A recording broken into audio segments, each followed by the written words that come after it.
Merci beaucoup de m'avoir invité aujourd'hui.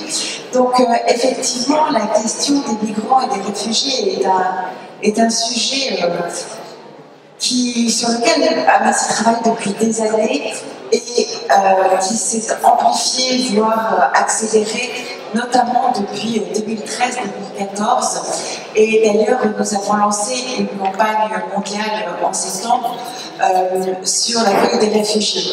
Parce qu'il est clair que cette question des migrants et réfugiés ne concerne pas que l'Union européenne.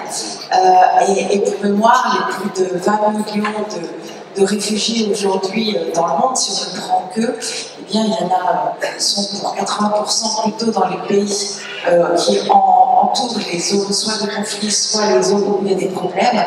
Et nous suivons aussi particulièrement ce qui se passe dans la traversée des migrants à travers l'Amérique centrale, destination le Mexique et les États-Unis, ou ce qui peut se passer dans le Pacifique, dans toute la partie du sud-est asiatique, et notamment les questions de ce qu'on pourrait appeler une externalisation de l'Australie vers l'île de Nauru, où on voit aussi qu'il y a des choses épouvantables qui se passent.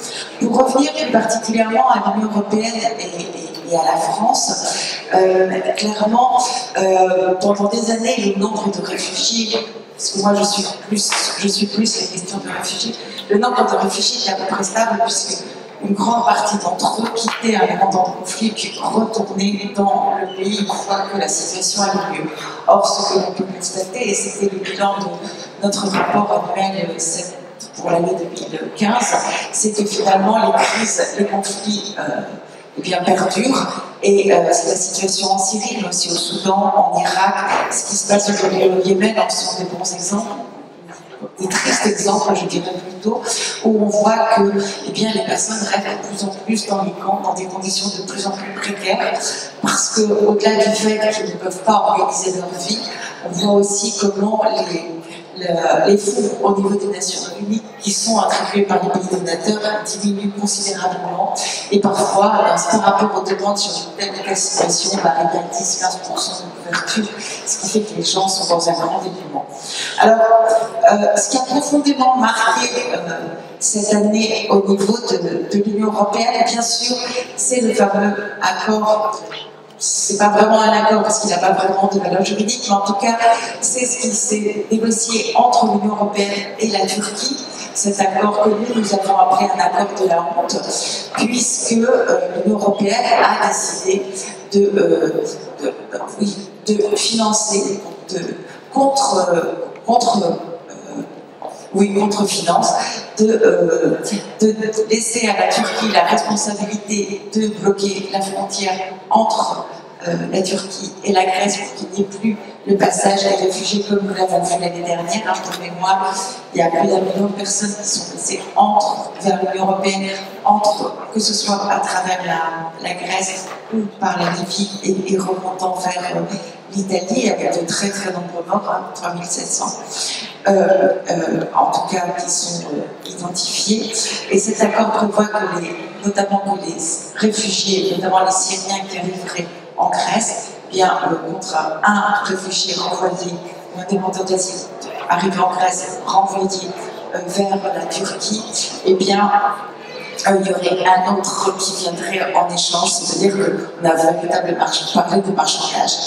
Et à l'heure actuelle, il y a quand même deux situations qu'il faut bien voir en face. C'est qu'il y a plus de 16 000 personnes qui sont bloquées sur les îles grecques, qui ne peuvent plus aller sur le continent et qui attendent d'être un renvoi. On leur parle de pouvoir demander l'asile. Leur situation est très incertaine, elle est très difficile.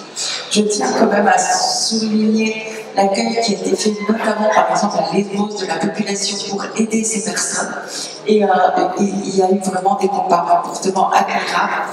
Donc voilà, que vont devenir ces personnes, sachant que sur le continent déjà, il y a tous ceux qui auraient dû être relocalisés qui ne le sont pas, c'est-à-dire envoyés à vie dans d'autres pays de l'Union européenne, compte tenu de la fermeture de la frontière entre la Macédoine et la Grèce. Et puis il y a également toutes les personnes qui aujourd'hui depuis des mois, notamment depuis la fermeture de la rue du Castello, qui ont essayé de rejoindre notamment de la région d'Alep pour aller vers la Turquie. La frontière est vraiment fermée. Et nous, on a eu des informations vraiment où il y a des personnes qui ont été soit renvoyées quand elles arrivaient à passer, soit on leur a tiré dessus, soit les personnes qui étaient des gens qui ont été renvoyées vers les zones de conflit. Et pour nous, cette situation est très grave, d'autant que depuis, eh bien, il y a des accords à peu près équivalents, mais qui sont passés avec l'Afghanistan, avec le Liban, avec la Jordanie. Il y a des accords qui sont en préparation avec le Nigeria, le Mali, le Sénégal. Il y a un certain nombre de pays, si vous me permettez, voilà, c'est ça, Éthiopie, Niger, Mali, Nigeria, Sénégal. Certains de ces pays, par exemple, comme le Nigeria, ont été reconnus comme, par l'Union européenne comme étant des violations extrêmement graves, l'utilisation de la torture, etc., est pourtant discutée.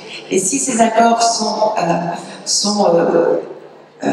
pas identiques, ils sont tous basés sur des éléments communs, c'est-à-dire que contre des appuis financiers, contre de l'aide au développement, contre des accords commerciaux, et bien ces pays doivent s'engager à retenir les personnes qui ce qu'on appelle l'immigration illégale, s'ils n'ont pas de visa humanitaire, s'ils n'ont pas de visa pour sortir, le temps qu'ils arrivent dans le pays et qu'ils puissent faire leur demande d'asile, ils sont en situation illégale, et bien sûr de faciliter le retour des réfugiés ou des migrants qui seraient arrivés en Europe. Et cela pose de nombreux problèmes parce que comment peut-on traiter, comment peut-on renvoyer des personnes dans des pays où il y a des violations très graves des droits humains, où en plus il n'y a pas de politique de l'asile et il n'y a même pas parfois de structure pour prendre en charge des demandeurs d'asile.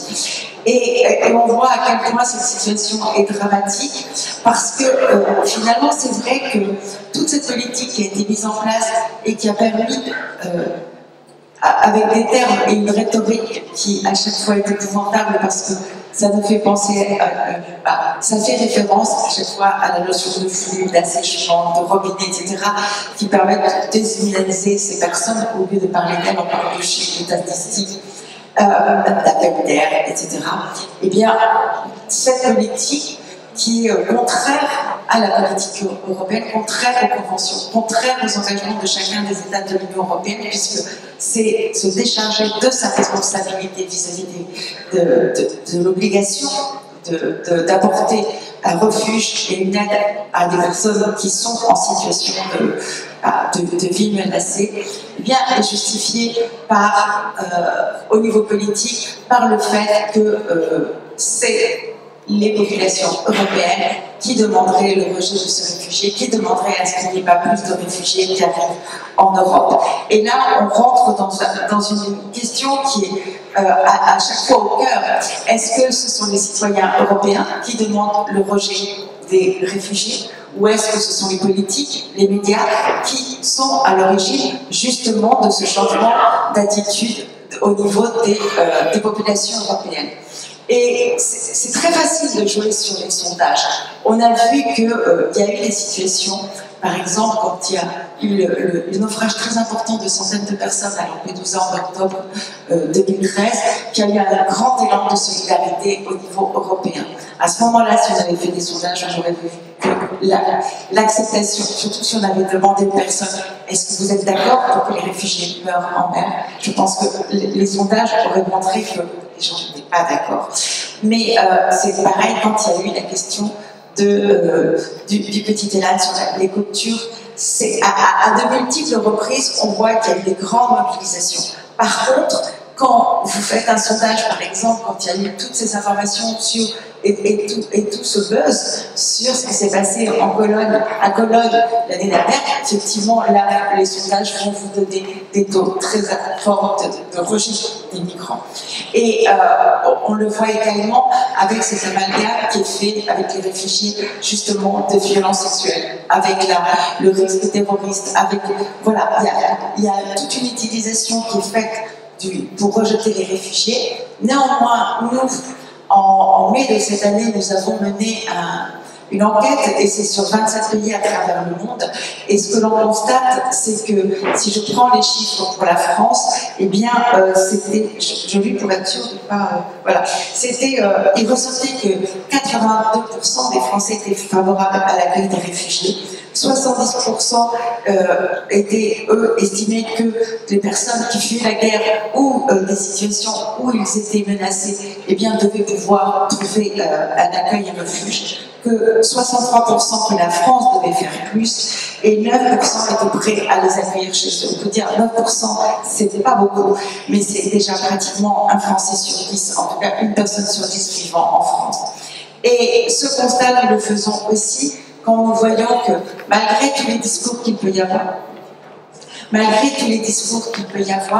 malgré effectivement les rejets, et on a vu dans les médias au moment de l'évacuation et la mise à l'abri des personnes qui étaient à Calais, comment dans certaines villes, eh bien, les maires s'opposaient avec la population au passage des bus qui amenaient des personnes venant de Calais. Et on s'aperçoit que quand même, les chiffres sont là, même s'il y a eu vraiment une utilisation médiatique très forte de ceux qui étaient contre, beaucoup moins de ceux qui étaient pour. Il y a plus de 1000 villes en France qui ont accueilli des personnes venant de Calais, qui accueillent des réfugiés aujourd'hui. Et de fait, quand on va, comme moi je peux le faire à travers la France, pour parler de ces questions, il y a énormément de gens qui se mobilisent, qui organisent des débats, des projections, etc. pour sensibiliser à ces questions. Il y a des collectifs aussi qui s'organisent, parfois avec des anonymes qui ne s'étaient jamais rencontrés, avec des plateformes associatives, pour y compris trouver des logements en attendant que les personnes soient prises par l'État, pour, oui, leur apporter des vêtements, pour les soutenir, etc. Et donc, il faut, de mon point de vue, c'est vrai qu'on a, dans les discours politiques, dans les politiques mises en œuvre au niveau de l'Union européenne, dans les médias, souvent, on met en avant la question du rejet. Mais je pense qu'il y a un espoir très grand des personnes qui sont sur le terrain, qui sont en contact et qui, elles, se mobilisent. Et ça, c'est extrêmement important. Il faut faire savoir ce qu'elles font, parce que nous ne sommes pas que dans le rejet. Il y a quand même une solidarité, et les militants de terrain le demandent chaque jour. Voilà ce que je veux dire.